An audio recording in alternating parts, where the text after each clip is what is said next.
yakin pertolongan Allah itu akan datang. Jangan kita berkecil hati. Husnudzon billah, husnudzon billah, dan husnudzon billah.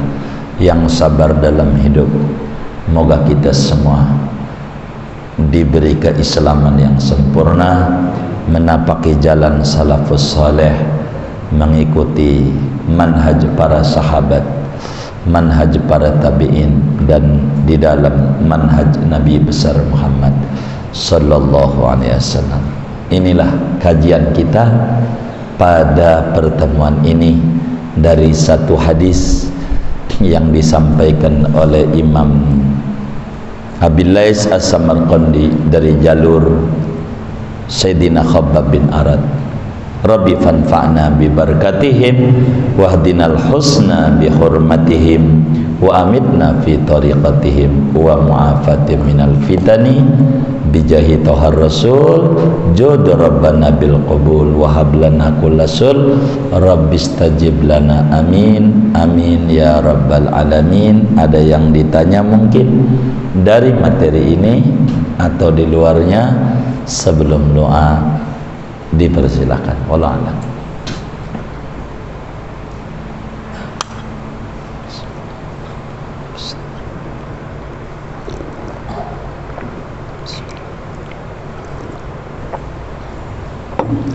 Kalau tidak ada, kita baca.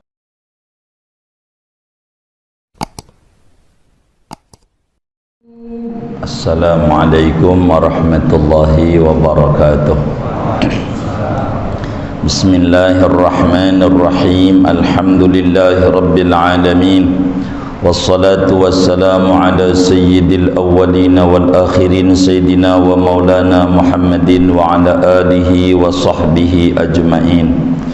Wa ba'du, faqad qala al-imam al-faqih al-muhaddis Abu Laits As-Samarqandi rahimahullahu ta'ala wa nafa'ana bihi wa bi barakati ulumihi wa ghafara lahu wa limasyaikhihi wa limasyaikhina amin.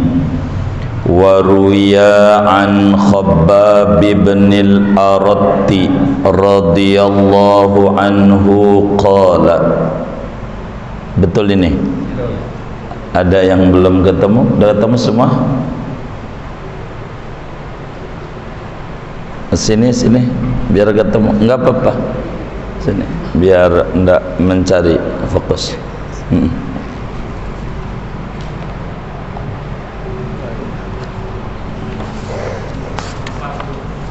Berapa ya? 104.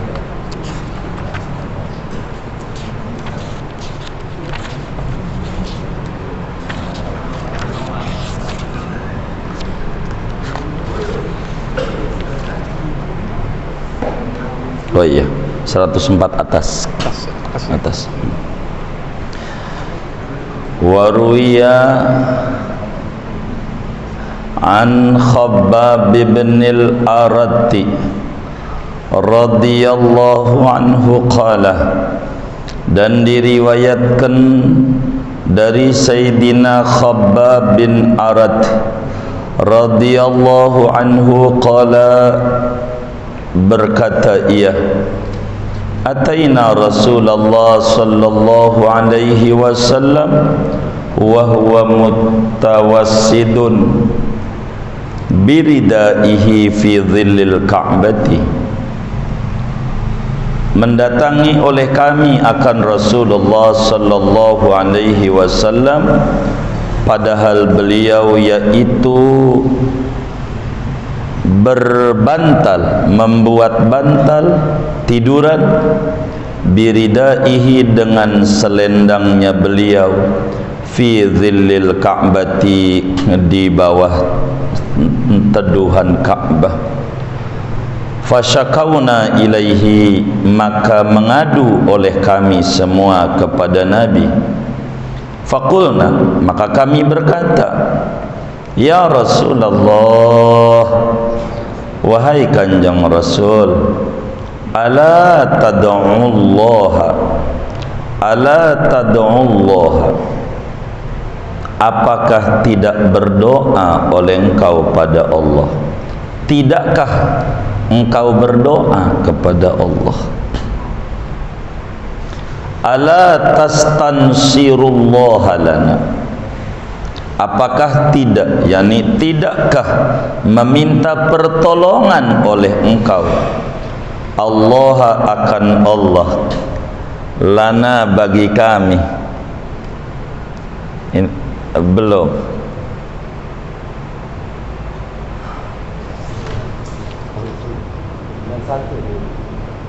Yang ini 91.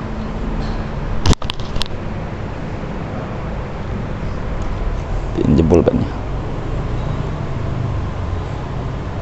Ya.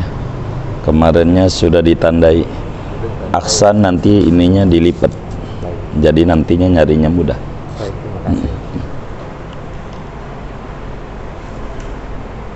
Ala tastansirullah lana, apakah tidak meminta tolong oleh engkau akan Allah lana bagi kami. Fajalasa muhmarran launuhu, maka duduk oleh baginda Rasul sallallahu alaihi wasallam yang tadinya tiduran padahal memerah oleh warna wajahnya. Sumaqala, kemudian bersabda oleh kanjeng Rasul, inna man kana qablakum yu'ta birrajuli fayughfaru lahu fil ardi hufratan, sesungguhnya orang yang ada oleh orang sebelum kamu, yaitu didatangkan dengan laki-laki, ada juga riwayat baca birrijli, dengan kakinya, fayughfaru lahu fil ardi hufratan, maka dikubangkan, diceburkan baginya, fil ardi, di muka bumi, hufratan, dengan kubangan, yakni ditenggelamkan di bumi. Wa yuja'u bil minsyari, dan didatangkan dengan gergaji, fayudha'u ala ra'sihi, maka diletakkan gergaji itu di atas kepalanya, fayuj'alu firqataini, maka dijadikan kepala itu dua belah. Ma yasrifuhu dzalika an dini, tidaklah memalingkan akan man kana qablakum, dzalika, oleh yang demikian itu gergaji dan kubangan, an dinihi, daripada mempertahankan agamanya. Shadaqa Rasulullah sallallahu alaihi wasallam. Kita satu hadis saja. Saudara-saudara sekalian yang mulia, malam hari ini masih kajian kita tentang tema pentingnya bersabar menghadapi cobaan dan penderitaan dalam hidup ini. Hadis yang kita baca juga diriwayatkan oleh Imam Abu Dawud di dalam Sunan Abu Dawudnya dengan sanad yang sahih. Demikian pula Imam An-Nasai di dalam Al-Mujtabah, yakni Sunan An-Nasainya, dengan sanad yang sahih. Begitu pula Imam Ahmad bin Hanbal di dalam Musnadnya. Demikian pula Imam Al-Humaidi di dalam Musnad Al-Humaidi-nya. Dan malam hari ini kita jalur bukan dari Abu Dawud, bukan dari An-Nasai, bukan dari Imam Ahmad perawinya, bukan pula dari Imam Humaidi, daripada Imam Abu Lais As-Samarqandi dalam Tambihul Ghafilin ini. Hadis ini, saudara, datangnya riwayatnya dari sahabat Nabi yang bernama Khabbab bin Arad radhiyallahu an. Khabbab bin Arad anak didik Rasulullah sallallahu alaihi wasallam, maka digelari sahabat. dari 124.000 orang sahabat, salah satunya sahabat Nabi yang hadisnya akan kita kaji malam hari ini. Namanya Khabbab bin Arat. Dia bukan penduduk Mekah. Khabbab bin Arat ini dari Najd, dari Taif, dataran tinggi Mekah, dari Najd. Sukunya namanya Bani Tamim, maka disebutlah Khabbab bin Arat At-Tamimi. Khabbab bin Arat ini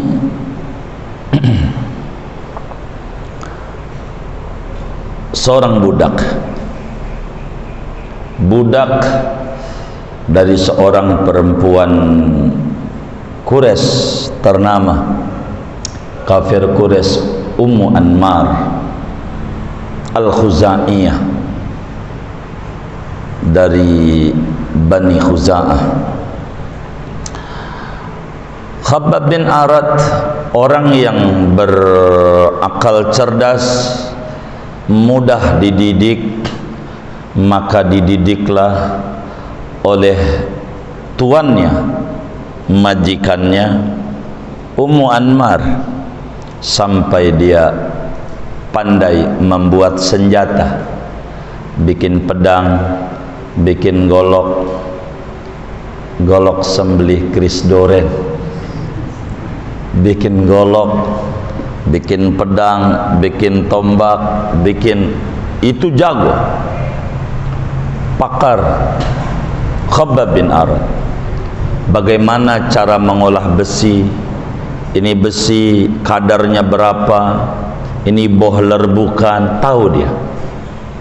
Itu Khabbab bin Arat, senjata luar biasa, terkenal seantero jazirah Arab kala itu, yang jago membuat pandai besi, mengolah besi, dibikin apa saja, adalah Khabbab bin Arat radhiyallahu an. Dia menantikan kedatangan Nabi akhir zaman, melihat pola hidup orang-orang jahiliyah yang sangat sulit diterima akal, melihat bayi perempuan dibunuh, orang yang kuat menindas yang lemah, peraturan selagu-lagunya sesuka dia, kadang diterapin, ragu-ragu enggak jadi. Orang Quraisy, ente mau orangnya baperan. Itulah kafir Quraisy begitu, peraturannya berubah-berubah, sehingga saudara, ketika Rasulullah sallallahu alaihi wasallam umur 40, ini Khabbab ini lahir 36 tahun sebelum hijrah ke Madinah. Dia lahir. Jadi waktu Nabi menjadi Rasul, dia termasuk minas sabiqin al-awwalin. Khabbab bin Arat termasuk orang yang duluan masuk Islam. Dalam satu riwayat, orang yang ke-6 masuk Islam. Khabbab bin Arat duluan, seorang mantan budak. Khabbab bin Arat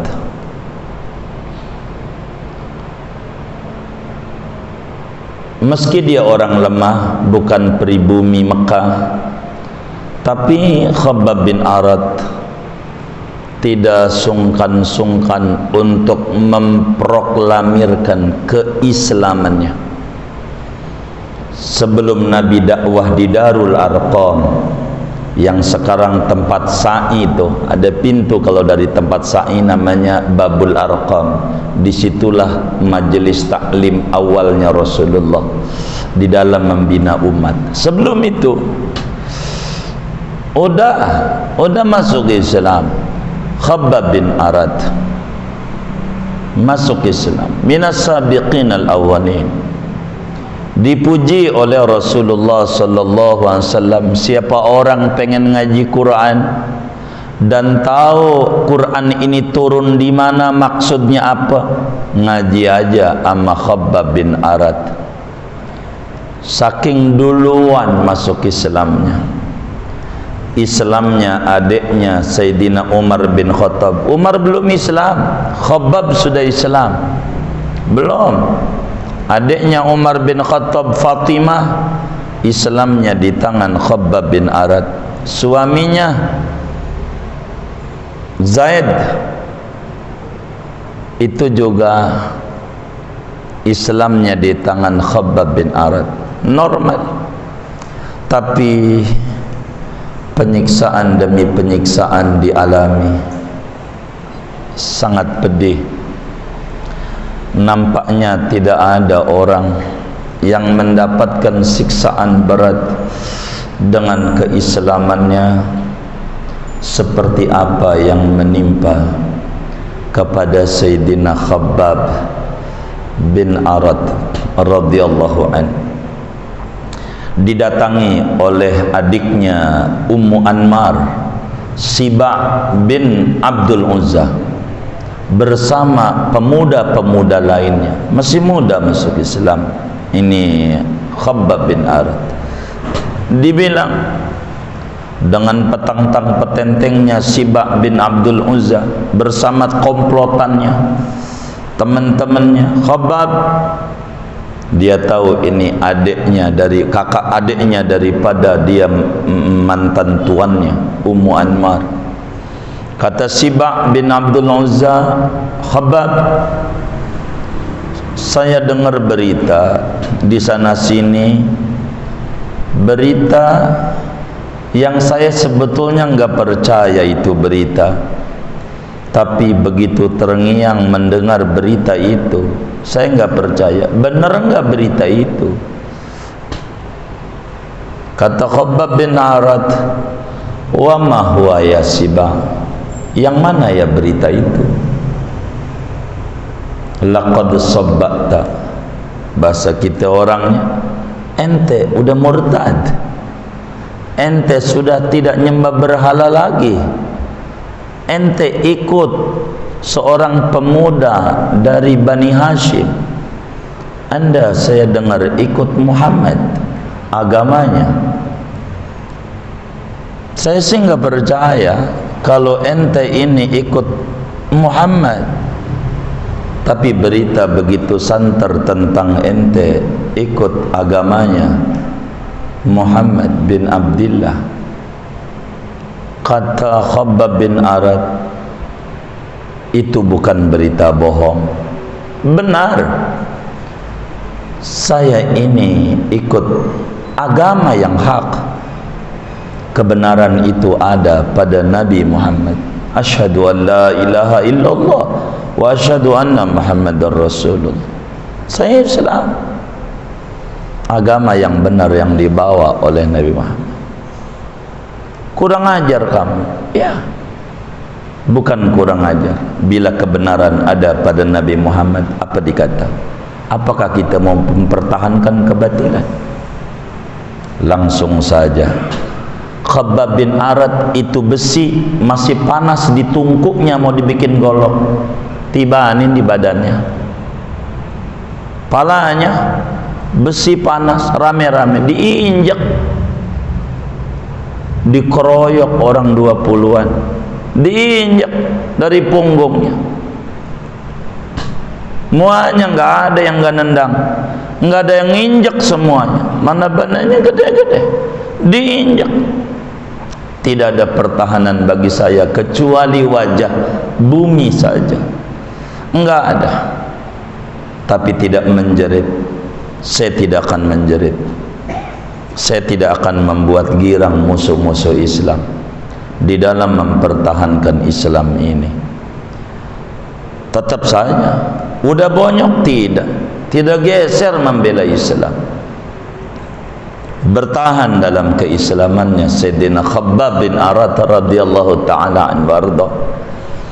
Bahkan dilaporin kepada mantan majikannya Ummu Anmar,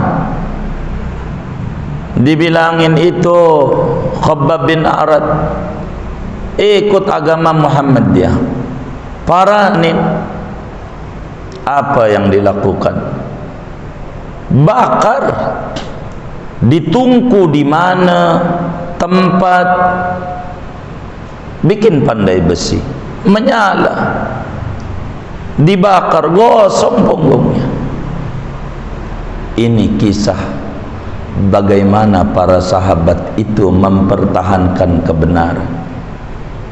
Kita ini nggak ada apa-apanya, jangan merasa kita ahli surga. Aduh, belum apa-apa beneran. Nih perjalanan sahabat Khabbab bin Arad, kayak begitu tuh penyiksaan demi penyiksaan yang dia dapat, sampai akhirnya Ummu Anmar dibalas oleh Allah. Enggak pakai lama di dunia, badannya dibakar panas, jerit-jerit tidak bakalan sembuh kecuali setrika kepalanya baru diam dari panasnya sampai mati. Khabbab bin Arad minas sabiqinal awanin, orang yang lemah tapi tidaklah dia menjadi lemah. Walillahil izzatu wali rasulihi walil mu'minin.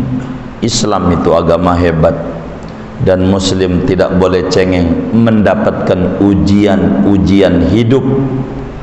Kita baru dikata-katain udah pegel di hati, belum apa-apa, bayar kagak, buang duit kagak, kita mau marah, mau ngapain? Ini enggak ada seberapanya kita dibanding orang yang di sekeliling Nabi Muhammad. Kita enak, ibadah enggak diganggu, sholat enggak ada yang ganggu. Mereka bagaimana? Mau ibadah kudu disiksa dulu. Di saat Umar bin Khattab, bagaimana dengan Khabbab bin Arad waktu ngajar adiknya? Umar bin Khattab masuk Islam di umur di ke-40 orang Islam. Khabbab bin Arad lagi ngajar surat Toha. Toha ma anzalna alaikal qur'ana litashqa illa tadhkiratan liman yakhsha. Umar bin Khattab kala itu mau membunuh Nabi Muhammad sallallahu alaihi wasallam. Dibilang tengah jalan, Anda mau bunuh Muhammad kan? Muhammad, adik Anda aja masuk Islam. Yang benar, coba aja lah. Dia lagi belajar itu sama gurunya Khabbab bin Arad. Dia masuk, kedengaran suara Umar. Fatimah bintul Khattab buru-buru berhenti baca Quran. Bilang lagi, ngapain Anda dandan? Bener ini. Begitu digampar itu adiknya sampai berdarah. Begitu. Lalu kemudian, mana itu tulisan yang kamu baca tadi itu? Jangan Umar, ini Al-Quran, kudu wudhu dulu, ndak bisa. Baik, saya berwudhu dulu, tapi saya harus lihat. Toha ma anzalna alaikal qur'ana litashqa illa tadhkiratan liman yakhsha. Gemeter Umar bin Khattab, orang Arab paham Al-Quran gitu, paham. Enggak kayak kita, orang baca Quran toyib lagi diomelin Quran toyib baru istighfar, karena kita tidak paham Al-Quran. Dia gemeter. Ma hadza qaulul basar, ini bukan omongan manusia. Ini omongan bukan omongan, ini pencipta manusia ini. Muhammad benar kalau begini, antarin saya ke Muhammad. Khabbab bin Arad yang ngumpat keluar. Umar, saya berharap Nabi selalu doa, moga-moga Islam dikuatkan oleh dua Umar, satu Amr bin Hisham Abu Jahal, yang satu Umar bin Khattab. Moga-moga Anda yang terpilih, antarin saya ke Nabi Muhammad. Panjang cerita Umar, saya nyeritain pada bagian kita dulu. Khabbab bin Arad begitulah menjelaskan kepada Umar bin Khattab, disiksa dengan penyiksaan yang namanya Bilal bin Abi Rabah. Kita sering dengar disiksa, beratnya kayak apa. Tapi kalau kita bongkar sejarah, baik itu di dalam kitab Syiar A'lamin Nubala, atau kita baca Hayatus Shalihin, atau tarajum sahabat yang lainnya, tidak ada siksaan yang paling berat menimpa orang-orang yang di sekeliling Rasulullah seperti apa yang menimpa kepada Sayyidina Khabbab bin Arad. Kita enak, enggak ada apa-apanya, kita iman kita, cinta kita sama Nabi. Sahabat itu luar biasa. Khabbab bin Arad umurnya panjang, ikut hijrah ke Madinah, semua peperangan diikuti sampai Rasulullah wafat, dia masih hidup. Abu Bakar jadi khalifah, dia masih hidup. Umar jadi khalifah, dia masih hidup. Utsman bin Affan jadi khalifah, dia hidup. Hatta Imam Ali bin Abi Thalib masih hidup, cukup panjang umurnya. Khabbab bin Arad, beliau wafat tahun 73 Hijriah. Beliau hijrah ke Kufah, dan pertama kali hijrah ke Kufah, Irak sekarang, hijrah ke Kufah. Khabbab bin Arad orang enggak punya, namun pada akhirnya Allah kasih kekayaan yang luar biasa. Tapi di Kufah dia bangun rumah, lalu dia banyak menangis, saat beliau sakit. Khabbab bin Arad di Kufah, sahabat datang, mayubkik, apa yang membuat engkau menangis wahai Khabbab bin Arad? Saya tidak seperti teman-teman saya yang lain. Bagaimana Sayyidina Hamzah, paman kesayangan Rasulullah, waktu wafat enggak ada kain kafan, yang ada selimut, ditutup pala kakinya kelihatan, ditutup kaki palanya kelihatan, dikubur enggak ada apa-apa. Nampak mereka mendapatkan balasannya di akhirat. Kalau saya diberi kesuburan oleh Allah, jangan-jangan saya enggak ada ganjaran lagi di akhirat. Saya ngeri. Ini yang saya tangisi. Karena itu saksikan wahai sahabat-sahabatku, rumahku kubuka, siapa aja boleh makan di rumahku, bebas. Saya enggak mau kebaikan saya di akhirat hilang hanya karena bergelimangan harta di dunia. Makan semua, makan. Maka rumahnya menjadi dapur umum, siapa orang susah boleh makan di rumahnya. Bukan hasil daripada meminta ke sana kemari, hasil daripada usahanya dia buat ngasih makan orang banyak. Enggak mau. Inilah Sayyidina Khabbab bin Arad radhiyallahu ta'ala an. Oleh karena Khabbab bin Arad ini minas sabiqin al-awwalin, orang-orang yang duluan masuk Islamnya, maka sedikit mengajar, menyampaikan hadis Rasulullah tak banyak tercatat, sebagaimana banyak ulama menulis, hanya yang disampaikan kepada umat. Karena keburu banyak mengajar, biasa sahabat-sahabat duluan bantuin Rasulullah mengajar, sehingga hadis dari Rasulullah belum banyak disampaikan. Keburu wafat, keburu repot. Kurang lebih 32 hadis yang disampaikan kepada umat oleh Sayyidina Khabbab bin Arad, sampai akhirnya beliau wafat di Kufah. Dan pertama kali sahabat Rasulullah yang mati dan dikebumikan di Kufah adalah Sayyidina Khabbab bin Arad. Khabbab bin Arad. Imam Ali waktu memindahkan pusat pemerintahan dari Madinah ke Kufah, datang ke kuburannya daripada Khabbab bin Arad, berdoa, kangen dengan sahabat-sahabat tua yang sangat luar biasa membela Islam, guru yang pandai membuat senjata. Banyak diajarin para sahabat Nabi bagaimana cara membuat senjata demi membela Islam. Bapak saudara sekalian, inilah luar biasanya sekelumit kita harus ngaji tentang sahabat Rasulullah, biar kita sadar belum ada apa-apanya kita untuk membela Nabi Muhammad. Belum apa-apa, belum, jauh, masih jauh kita, jauh. Mahabbahnya mereka kepada Nabi ini kita mau ceritain.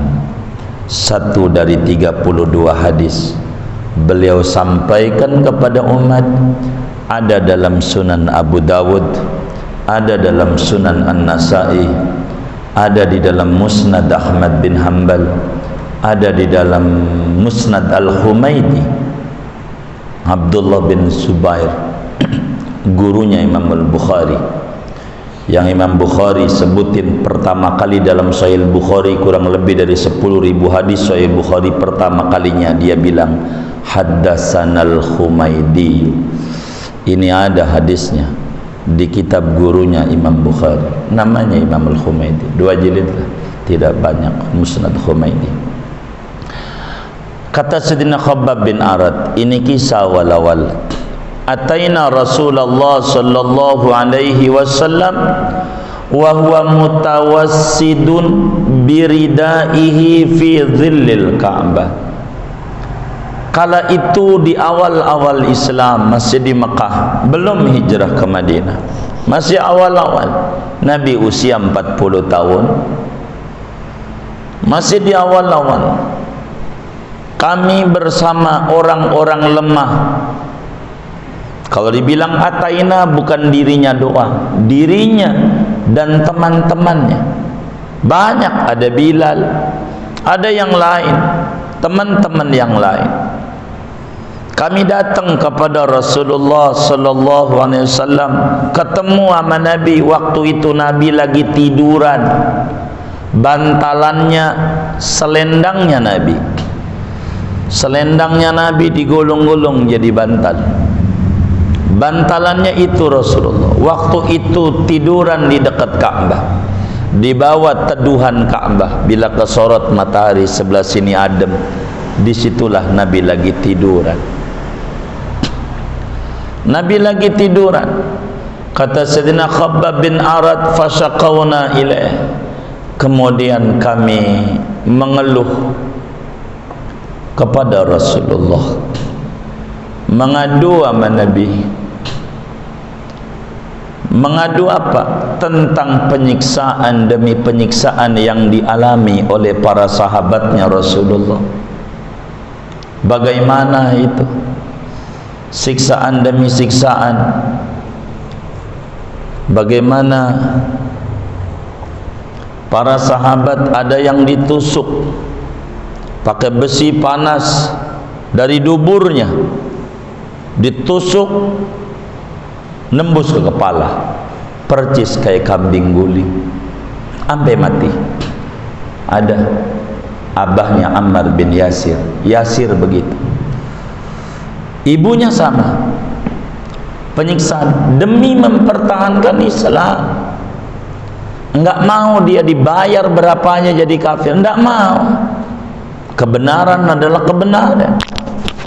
Maka siksaan demi siksaan yang menimpa para sahabatnya Rasulullah, kaum muslimin kala itu, sampai iba Khabbab bin Arad, orang yang tidak pernah menangis mau dibakar kayak apa, enggak pernah. Aduh, enggak pernah. Khabbab bin Arad kala itu melihat orang lain, banyak teman-temannya menderita, kaum muslimin, dia mengadu kepada Rasulullah sallallahu alaihi wasallam yang kala itu Nabi sedang tiduran di samping Ka'bah. Lalu kata Khabbab, ya Rasulullah, ala tad'ullah, ala tastansirullah lana. Rasulullah, tidakkah kau melihat bagaimana teman-teman kita kaum muslimin mendapatkan siksaan yang begitu keji dan kejam, yang tidak masuk pada akal sehat orang begitu menyiksa orang. Cobalah kau doa sama Allah, doa sama Allah, mintakan pertolongan sama Allah. ala tastansirullah lana, ya Rasulullah, ayo dong doa, angkat tanganmu, minta sama Allah.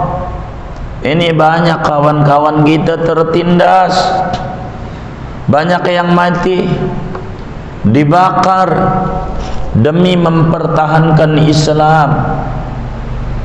Ayolah doa ya Rasulullah. Nabi yang lagi tiduran mendengar itu, Nabi duduk. Yang tadinya sedang tiduran di bawah Ka'bah, ada sahabatnya mengeluh, mengadu.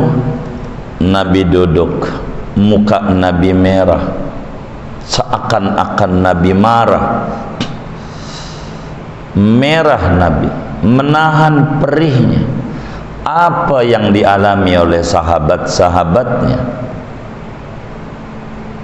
Selalu dipatahin kaki tangan Rasulullah, biar orang gak ikut sama Nabi Muhammad. Nabi merah mukanya, lalu Nabi duduk. Nabi dongengin Khabbab. Dulu Nabi nih enggak doa, enggak, ya Allah hancurin tuh orang-orang, enggak, hancurin orang yang kejam-kejam itu, hancur, mampus dia, enggak. Bagaimana Nabi melipur sahabatnya dan bagaimana akhlak mulianya Rasulullah sallallahu alaihi wasallam. Kata Nabi waktu lagi tiduran duduk, Nabi bilang, inna man kana qablakum yu'ta birrajuli. Ada yang baca yu'ta birrijli fayughfaru lahu fil ardi khufrah wa yuja'u bil minshar fayudha'u ala ra'sih fayuj'alu firqataini ma yasrifu dhalika fi dini. Kata Sayyiduna Muhammad salawatu rabbi wassalamuhu alaih, Khabbab, sahabat-sahabatku, kita enggak seberapa.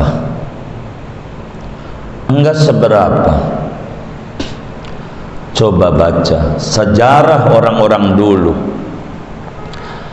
Orang dulu itu, Khabbab, di dalam mempertahankan agama, ada orang yang dibikin kubangan sumur, ditenggelamkan di situ sampai leher, kagak dikasih makan berhari-hari sampai mati. Kita enggak ngalamin itu. Zaman dulu, kata Nabi, orang dalam membela agama itu, ada orang dalam bela agama dibawain gergaji. Lo mau pegang Islam enggak? Tetap saya pegang Islam. Umat terdahulu, kaumnya Nabi Musa, kaumnya Nabi Isa, dan umat-umat yang dahulu bagaimana dalam membela agama.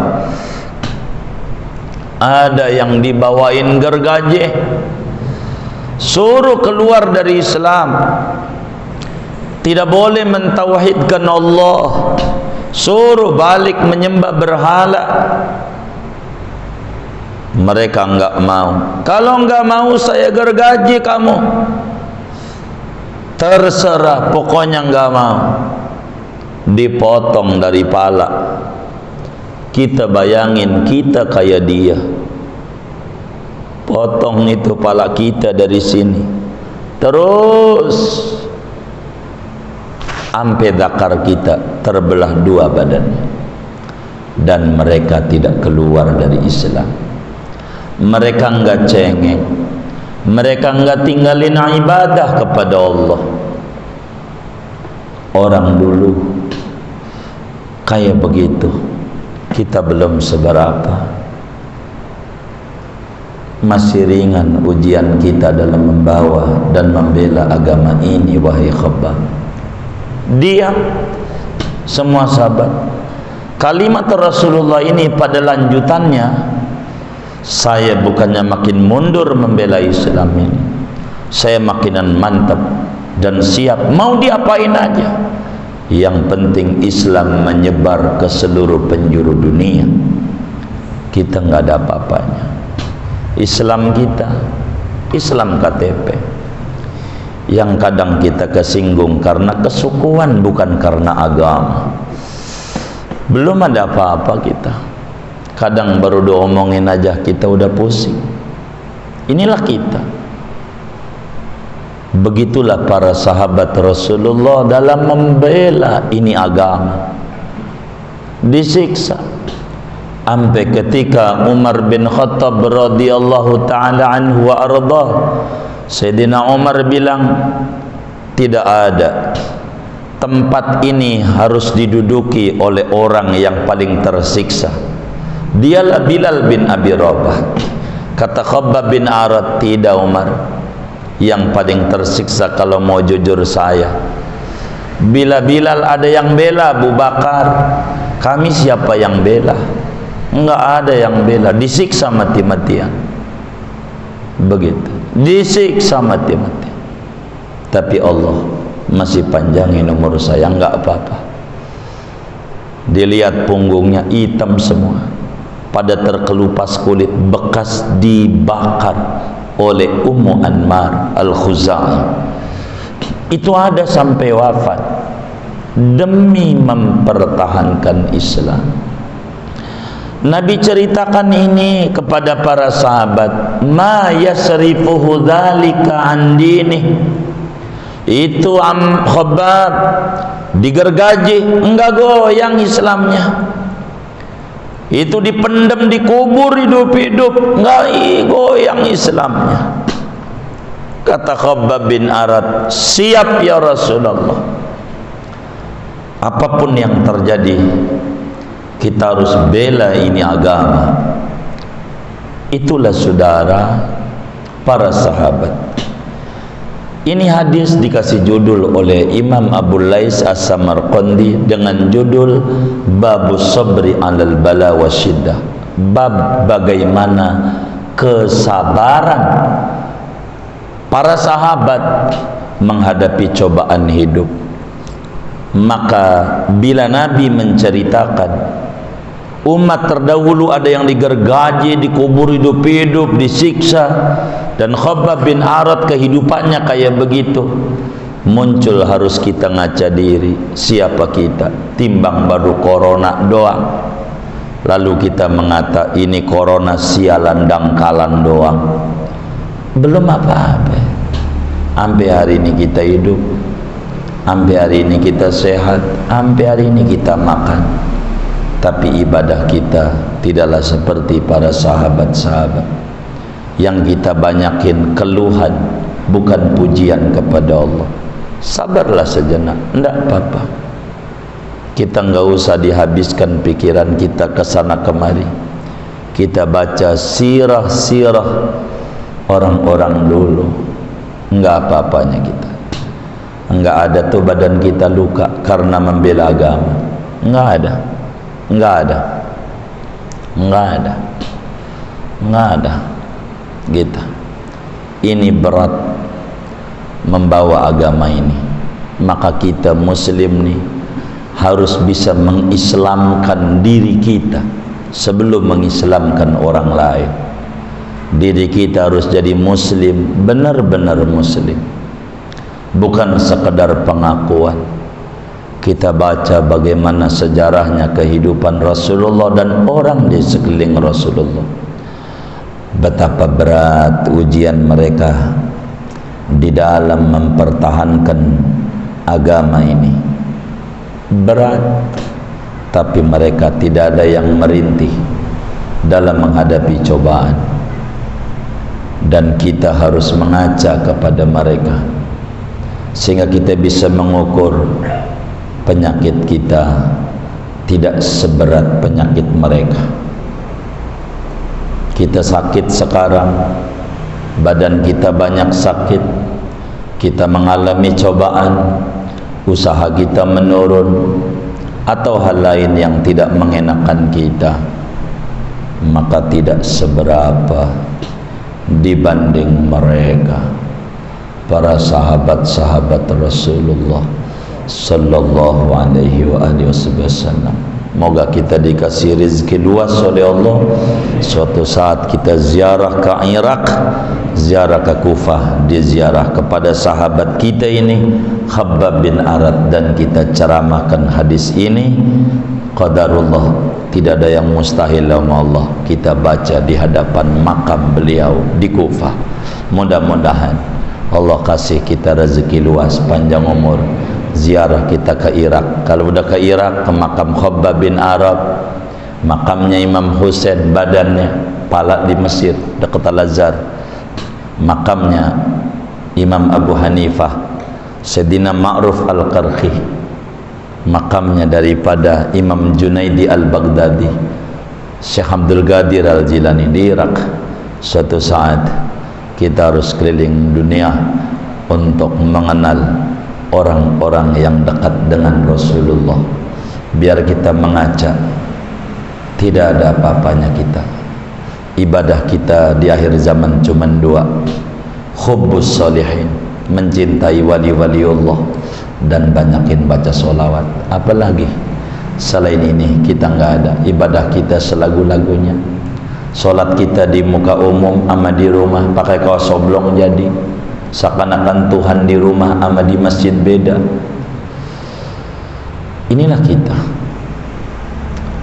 Maka mahabbah kepada orang-orang soleh adalah salah satu pintu besar. Biar kita tahu ada orang demi Islam sampai dikubur hidup-hidup. Ada orang demi Islam digergaji, Bilal dipanggang,